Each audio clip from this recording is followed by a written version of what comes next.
Hey guys, hope you're well.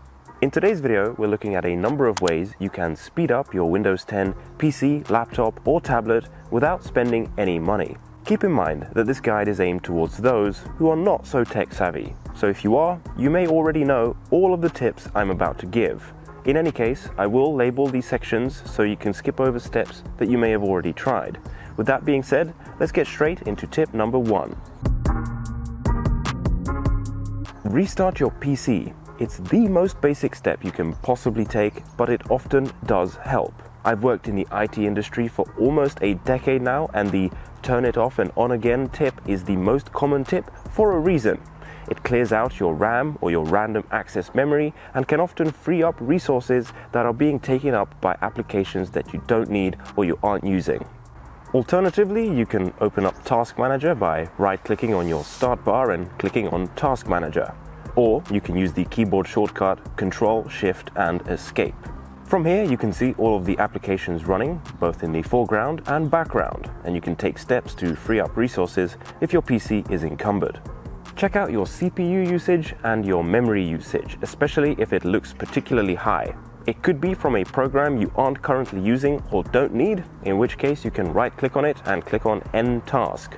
Just make sure you know what you're doing here, because if you close an application, it will instantly kill it. So if you have any unsaved work, you will lose it. The next tip is also really simple, and that is just make sure that Windows 10 is up to date. Just search for Update in the search bar and then click on Check for Updates. This will allow you to not only check if Windows is up to date, but also if any of your devices need their drivers updated. If you have a dedicated graphics card, you may also want to see if that has the latest drivers. Both Nvidia and AMD have their own software, which allows you to automatically detect what graphics card you have and install any new drivers if they are available.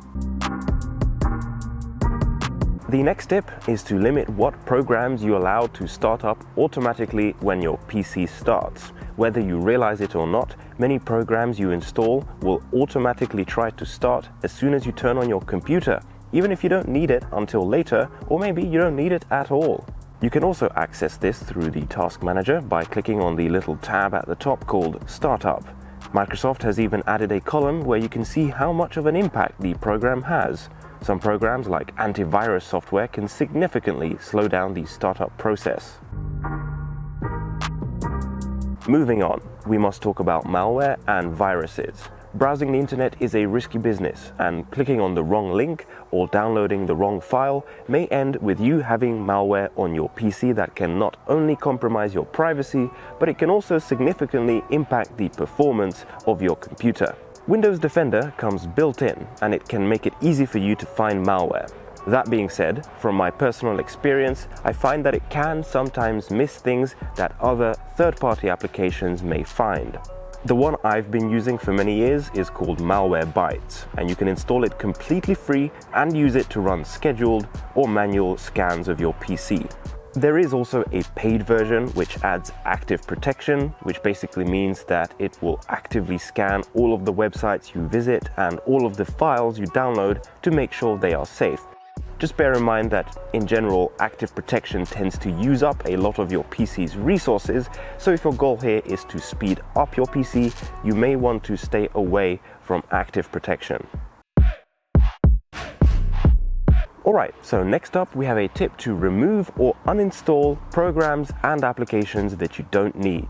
This is mostly for those who purchased a pre-built system from a vendor like Lenovo, HP, Dell, or others. Many of these brands often tend to install a bunch of junk on these machines that you don't need and you will never use, but if you don't get rid of it, it can actually impact the performance of your machine. To get to the Apps and Features tool, you can simply type into the search bar, Add or Remove Programs, and it should come up. Usually you'll find these programs if you sort the installed apps on the name of your PC maker. You can also sort by recent to see if anything has recently been installed that you are unaware of. My recommendation here is to simply keep everything you need and get rid of everything you don't. The next tip is to clean up your disk. A full disk is not only a stressful experience to live with, but it may also impact your performance. If you type disk cleanup from the start menu, you'll find the built-in utility from Windows, which is plenty good enough to perform maintenance on your drive. You can remove unwanted temporary files and empty your recycle bin, which may be full of old junk. If you want to dig into your disk to figure out what is taking up all that space, there's a really handy program I can recommend called TreeSize. They have a free version, which I've been using for several years now, and it basically allows you to analyze the entire disk and figure out what is taking up how much space. You can perform further maintenance on your drives by searching for optimized drives from the start menu. If you have a hard drive, you'll have the option to defragment your disk, which is good to do occasionally. It basically moves around files on your disk to put them into a logical order so it can be efficiently read from the disk. If you have an SSD or a solid-state drive, you will instead see an option to perform a retrim. To keep things as simple as possible, we'll say that this is pretty much the same thing as defragmenting a hard drive, but it's designed for an SSD. Both defragmenting a hard drive and retrimming an SSD can help to boost performance. Next, we can limit the amount of notifications you are sent, both from Windows and from the applications you've installed. Type notifications and actions from the start menu and it'll bring you to this screen. From here, you can start by unchecking the box "Get tips, tricks and suggestions as you use Windows." Or, if you'd rather keep these on, you can scroll down and you'll see a list of your programs that send you notifications. Chances are you don't want all of these to notify you, so just turn off the unwanted notifications. If you've tried all of the steps from before and you're still struggling, we can simplify how Windows looks in order to make it less graphically demanding. Type "Adjust the appearance" in the start menu and this will bring you to the performance options. If you click the option to adjust for best performance, you'll lose all of the fancy visual effects, but may find performance improves substantially. Next up, we have search indexing. Now, this is actually a very useful feature if you're often searching for files, because indexed locations can be searched much quicker. However, it can eat up your system resources. To modify your indexing settings, search for indexing options in the start menu. In this window, you can see all of the locations that are currently indexed. If you click on Modify, you can remove locations you don't need to have indexed, and if you click on Advanced and go to File Types, you can also select what type of files should be indexed. So for example, if you're mostly searching for Word documents, you could turn off the indexing for video and audio files. If all of these previous steps have not helped, you could try restoring Windows to a previous time when things were running better. In the search box, type "restore point" and click on "Create a restore point" from the list of results. You can click on System Restore and choose a restore point from a previous date. If you don't see any restore points, it could be that system protection isn't turned on, so Windows hasn't created any backups. To enable this, go back to the previous window and click on Configure, and then turn on System Protection. The final step we can perform is to do a complete Windows reinstall. Now, this step is a bit of hassle, and that's why I left it at the very end, but it has helped me to bring several machines back to life in the past. Type "Reset" in the start bar and click on "Reset this PC." Click on "Get Started" and then make sure you click on "Keep my files." Otherwise, you will lose anything that hasn't been backed up onto another drive.